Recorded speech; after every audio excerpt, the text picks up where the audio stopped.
अरब की इस रेत के नीचे सनातन धर्म का कोई गहरा राज दफन है। आज हम पर्दा उठाएंगे मक्केश्वर महादेव के उस स्वयंभू शिवलिंग के रहस्य से, जिसे दुनिया से छिपाने के लिए एक भयावह साजिश रची गई। क्या आप इस रहस्य को जानने के लिए तैयार हैं? अगर ऐसी रहस्यमयी और अनसुनी धार्मिक कथाएं आपको सुनना अच्छा लगता है तो इस वीडियो को अभी लाइक जरूर करें और सभी शिव भक्त कमेंट में हर हर महादेव लिखकर अपनी भक्ति जरूर प्रकट करें। नमस्कार दोस्तों, एक ऐसा समय जब यह धरती आज जैसी नहीं थी, जब शहरों का शोर नहीं था, न सीमाओं की दीवारें थीं, न धर्म के नाम पर कोई भेदभाव। वह समय था त्रेता युग का, एक ऐसा युग जब पूरी पृथ्वी पर धर्म का प्रकाश फैला हुआ था और मनुष्य का जीवन प्रकृति और अध्यात्म के साथ गहराई से जुड़ा हुआ था। लोग स्वयं को अलग अलग समुदायों में नहीं बांटते थे, बल्कि एक ही परम सत्ता की संतान मानते थे। उनके जीवन का उद्देश्य केवल धन या शक्ति नहीं था, बल्कि धर्म, संतुलन और आत्मिक शांति था। उसी समय पृथ्वी के पश्चिमी भाग में एक अत्यंत सुंदर भूमि थी,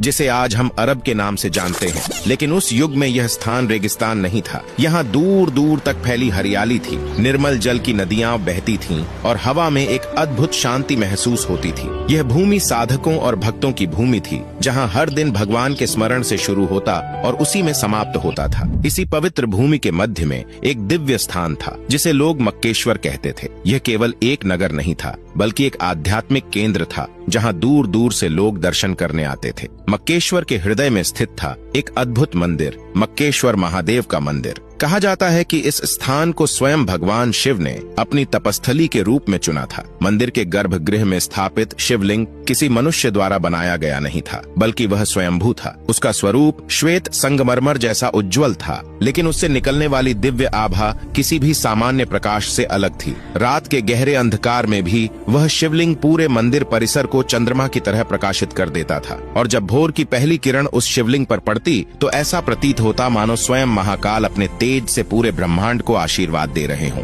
उस दिव्य दृश्य को देखने के लिए दूर दूर से भक्त आते थे। लेकिन इस मंदिर की महिमा केवल पृथ्वी तक सीमित नहीं थी, और यहीं से शुरू होती है इस रहस्य की अगली परत। मक्केश्वर महादेव का मंदिर केवल मनुष्यों के लिए आस्था का स्थान नहीं था। यह वह पवित्र भूमि थी जहाँ देवता भी अपनी श्रद्धा अर्पित करने आते थे। कहा जाता है कि इस मंदिर की दिव्यता इतनी प्रबल थी कि उसकी आभा तीनों लोकों तक फैलती थी। जब भी स्वर्गलोक में कोई महत्वपूर्ण निर्णय लेना होता, तब देवताओं के राजा इंद्रदेव सबसे पहले मक्केश्वर महादेव के समक्ष उपस्थित होते। वे महादेव के चरणों में सिर झुकाकर प्रार्थना करते और उनसे मार्गदर्शन प्राप्त करते। उनके लिए यह स्थान केवल पूजा का नहीं, बल्कि दिव्य शक्ति से संवाद का केंद्र था। इसी प्रकार सृष्टि के रचयिता ब्रह्मा जी भी कई बार यहाँ आए। जब सृष्टि की रचना के दौरान उन्हें किसी गूढ़ रहस्य या कठिन निर्णय का सामना करना पड़ता, तब वे मक्केश्वर महादेव की शरण में आते, शिव के सामने बैठकर ध्यान करते और उनके मौन से ही उन्हें अपने प्रश्नों का उत्तर मिल जाता। यह मंदिर देवताओं और मनुष्यों के बीच एक ऐसा सेतु था जहां सभी भेद समाप्त हो जाते थे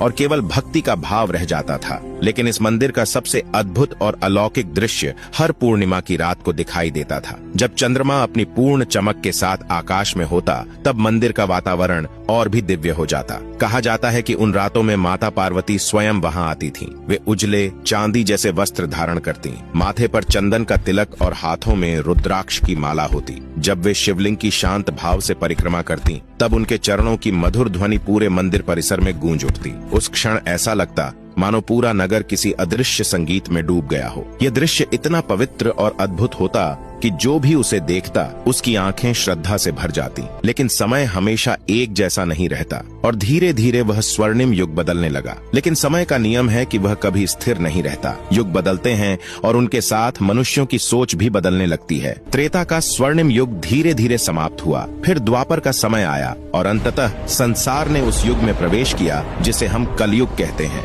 जैसे जैसे कलयुग का प्रभाव बढ़ने लगा, वैसे वैसे मनुष्यों के हृदय में भी परिवर्तन आने लगा। जहाँ पहले भक्ति में सच्चाई और प्रेम था, वहाँ अब धीरे धीरे दिखावा और औपचारिकता बढ़ने लगी। लोग मंदिर तो जाते थे, पूजा भी करते थे, लेकिन उनके मन की गहराई में वह सरल श्रद्धा नहीं रही जो पहले हुआ करती थी। मक्केश्वर नगर, जो कभी आध्यात्मिक शांति का केंद्र था, वह भी इस बदलाव से अछूता नहीं रहा। पहले जहां हर व्यक्ति भगवान शिव को अपने जीवन का आधार मानता था, वहीं अब कुछ लोगों के मन में अहंकार और स्वार्थ जन्म लेने लगा। भक्ति का स्थान धीरे धीरे बाहरी क्रियाओं ने ले लिया। लोग धर्म का पालन तो कर रहे थे, लेकिन उसका असली भाव कहीं खोता जा रहा था। इसी बदलते समय में कुछ ऐसे लोग भी थे जिनके मन में एक अजीब और खतरनाक विचार पैदा हुआ। उन्होंने सोचा कि मक्केश्वर महादेव के मंदिर में स्थापित वह दिव्य शिवलिंग असाधारण शक्ति का स्रोत है। अगर उस शक्ति को किसी तरह अपने नियंत्रण में कर लिया जाए तो शायद वे दूसरों से अधिक शक्तिशाली बन सकते हैं। यह विचार धीरे धीरे उनके मन में एक योजना का रूप लेने लगा। वे यह भूल गए कि शिव किसी एक व्यक्ति या समूह की संपत्ति नहीं है। महाकाल अनंत है, उन्हें कोई दीवार,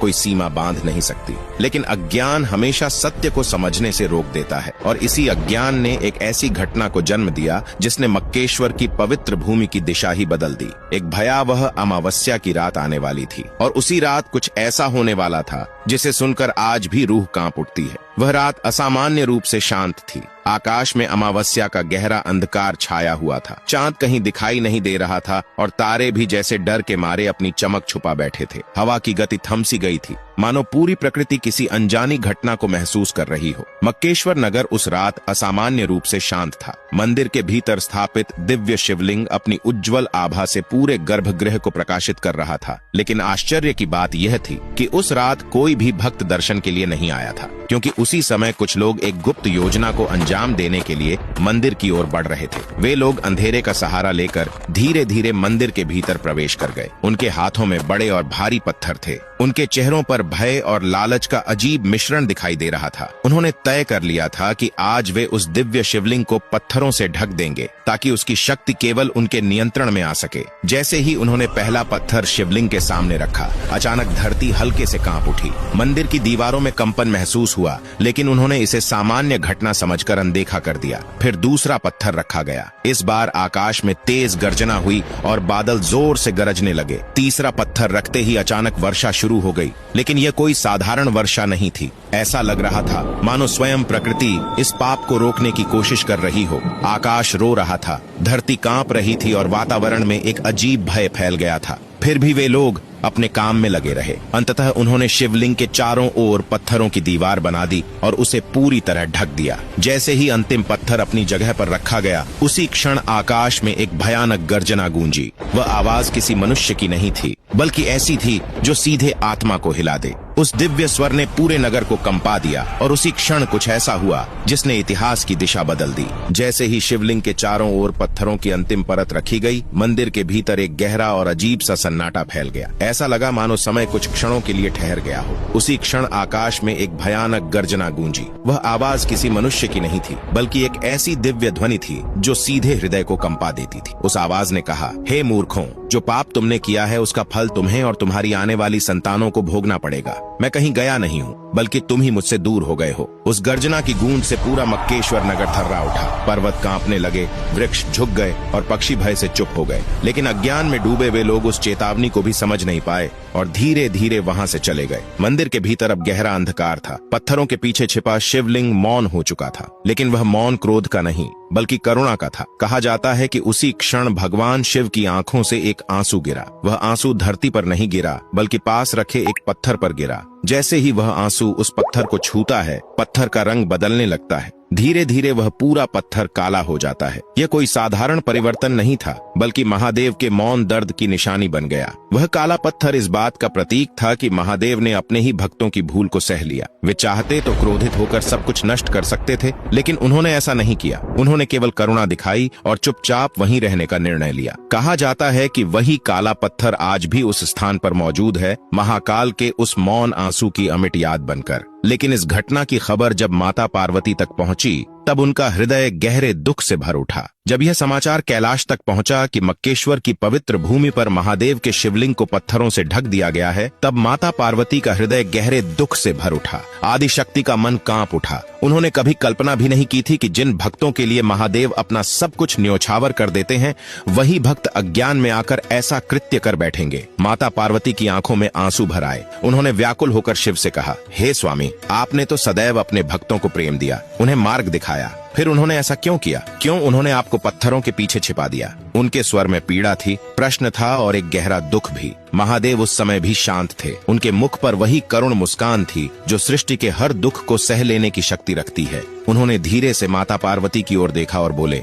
हे गौरी, यह कलयुग का प्रभाव है। यह वही भक्त हैं जो पहले मुझे प्रेम से पुकारते थे, बस अब भ्रम में पड़ गए हैं। अज्ञान ने उनके मन को ढक लिया है। पार्वती का हृदय फिर भी शांत नहीं हुआ। उन्होंने दुखी स्वर में पूछा, तो क्या अब मैं आपके उस रूप के दर्शन कभी नहीं कर सकूंगी? महादेव ने अत्यंत शांत स्वर में उत्तर दिया, दर्शन तो तुम करोगी प्रिय, लेकिन अब वह प्रकट रूप में नहीं होंगे। मैं यहीं रहूंगा, इसी भूमि पर, लेकिन गुप्त रूप में। जब भी कोई सच्चे मन से मुझे पुकारेगा, मैं वहीं उपस्थित हो जाऊंगा। महादेव के इन शब्दों में गहरा धैर्य और करुणा थी। उसी दिन से कहा जाता है कि माता पार्वती भी गुप्त रूप में उस स्थान पर आती रहीं। और आज भी जब कोई भक्त सच्चे हृदय से प्रार्थना करता है, तो वहाँ एक अदृश्य उपस्थिति का अनुभव होता है, जैसे कोई दिव्य शक्ति अब भी उस भूमि की रक्षा कर रही हो। लेकिन समय के साथ इस घटना की सच्चाई धीरे धीरे लोगों की स्मृति से धुंधली होने लगी। समय धीरे धीरे आगे बढ़ता गया। जो लोग उस अमावस्या की भयावह रात के साक्षी थे, वे एक एक करके इस संसार से विदा हो गए। उनके साथ ही उस घटना का रहस्य भी धीरे धीरे इतिहास की धुंध में खोने लगा। आने वाली पीढ़ियों को पूरी सच्चाई कभी बताई ही नहीं गई। उन्हें बस इतना बताया गया कि उस पवित्र स्थान पर एक काला पत्थर है जिसे छूने से पुण्य मिलता है। लोग उस पत्थर को श्रद्धा से देखने लगे, लेकिन यह कोई नहीं जानता था कि वह पत्थर काला क्यों है और उसके पीछे कौन सा दिव्य रहस्य छिपा हुआ है। समय के साथ भाषा भी बदलने लगी। जो संस्कृत कभी उस भूमि की आत्मा थी, वह धीरे धीरे कम होती गई और उसकी जगह नई भाषाओं ने ले ली। इसी परिवर्तन के साथ मक्केश्वर का नाम भी बदलने लगा। पीढ़ी दर पीढ़ी उच्चारण बदलता गया और अंततः मक्केश्वर का नाम सिकुड़कर केवल मक्का रह गया। शब्द बदल गया, लेकिन उस स्थान की पवित्रता और उसकी परंपराओं की छाया पूरी तरह समाप्त नहीं हुई। आज भी उस स्थान पर आने वाले श्रद्धालु एक विशेष परंपरा निभाते हैं। वे उस पवित्र स्थान की 7 बार परिक्रमा करते हैं। यह परिक्रमा उसी प्रकार की जाती है जैसे प्राचीन शिव मंदिरों में भक्त किया करते थे। जब लाखों लोग सफेद वस्त्र पहनकर सिर झुकाकर प्रार्थना करते हैं, तो वह दृश्य किसी प्राचीन आध्यात्मिक परंपरा की झलक देता है। लोग उस काले पत्थर को श्रद्धा से स्पर्श करते हैं और कहते हैं कि उसे छूते ही मन में एक अनकही शांति भर जाती है। आज उस पत्थर को हजरे अस्वद कहा जाता है, लेकिन कुछ परंपराएं और संकेत आज भी मानो उस भूले हुए इतिहास की ओर इशारा करते हैं जो समय की परतों के नीचे कहीं छिपा हुआ है। और इसी रहस्य की ओर संकेत इतिहास में एक महान संत ने भी किया था। समय बीतता गया, युग बदलते गए, लेकिन उस पवित्र भूमि का रहस्य पूरी तरह समाप्त नहीं हुआ। इतिहास में कई संत और महापुरुष ऐसे हुए जिन्होंने उस स्थान की गहराई को महसूस किया। उन्हीं में से एक थे गुरु नानक देव जी। कहा जाता है कि अपनी यात्राओं के दौरान जब वे उस पवित्र स्थल पर पहुंचे, तो उन्होंने वहां की आध्यात्मिक ऊर्जा को तुरंत पहचान लिया। वे जानते थे कि यह स्थान केवल एक सामान्य धार्मिक स्थल नहीं है, बल्कि इसके पीछे एक गहरा आध्यात्मिक इतिहास छिपा हुआ है। एक दिन वे विश्राम कर रहे थे। थकान के कारण वे लेट गए और उनके पैर उस दिशा में थे जिसे वहां के लोग अत्यंत पवित्र मानते थे। वहां मौजूद लोगों ने यह देखकर आपत्ति जताई। उन्होंने गुरु नानक से कहा, आपने अपने पैर उस पवित्र दिशा की ओर क्यों कर रखे हैं? यह अनादर है। यह सुनकर गुरु नानक देव जी मुस्कुराए। उनके चेहरे पर अद्भुत शांति थी। उन्होंने बहुत सरल शब्दों में उत्तर दिया, तो मेरे पैर उस दिशा में कर दो जहां परमात्मा नहीं है। उनके इन शब्दों को सुनकर वहां उपस्थित लोग कुछ क्षणों के लिए मौन हो गए, क्योंकि यह केवल एक उत्तर नहीं था, बल्कि एक गहरा आध्यात्मिक संदेश था। गुरु नानक यह समझाना चाहते थे कि परमात्मा किसी एक दिशा,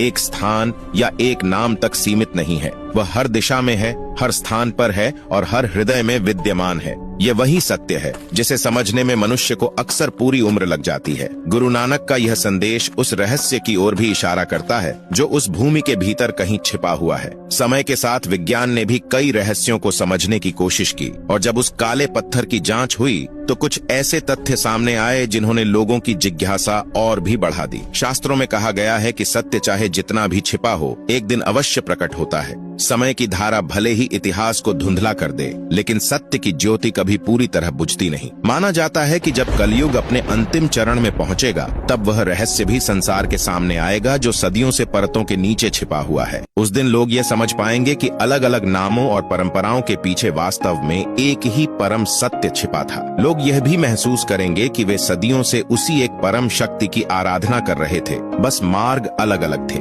जब यह समझ दुनिया में फैलेगी, तब धर्म विभाजन का कारण नहीं रहेगा, बल्कि लोगों को जोड़ने का माध्यम बनेगा। उस दिन मानवता को यह एहसास होगा कि ईश्वर किसी एक समुदाय का नहीं, बल्कि पूरी सृष्टि का है। और शायद वही क्षण होगा जब दुनिया में शांति की एक नई शुरुआत होगी। सच तो यह है कि भगवान शिव किसी एक स्थान या एक मंदिर तक सीमित नहीं है। वे केवल कैलाश पर्वत, काशी या किसी पवित्र तीर्थ में ही नहीं रहते, बल्कि हर उस हृदय में बसे हैं जहां सच्ची श्रद्धा और करुणा है। जब कोई व्यक्ति सच्चे मन से उन्हें पुकारता है, जब कोई भूखे को भोजन देता है, दुखी को सहारा देता है या किसी के प्रति प्रेम और दया दिखाता है, वहीं महादेव की उपस्थिति प्रकट हो जाती है। यही शिव का सच्चा स्वरूप है, जो किसी सीमा या पहचान में बंधा नहीं है। शायद महादेव आज भी मौन होकर यही संदेश दे रहे हैं कि मनुष्य अपने भीतर के प्रेम और एकता को पहचान ले। जब हम भेदभाव छोड़कर एक दूसरे को अपनाते हैं, तभी सच्ची भक्ति जन्म लेती है। शिव हमें यही सिखाते हैं कि ईश्वर को खोजने के लिए दूर जाने की आवश्यकता नहीं,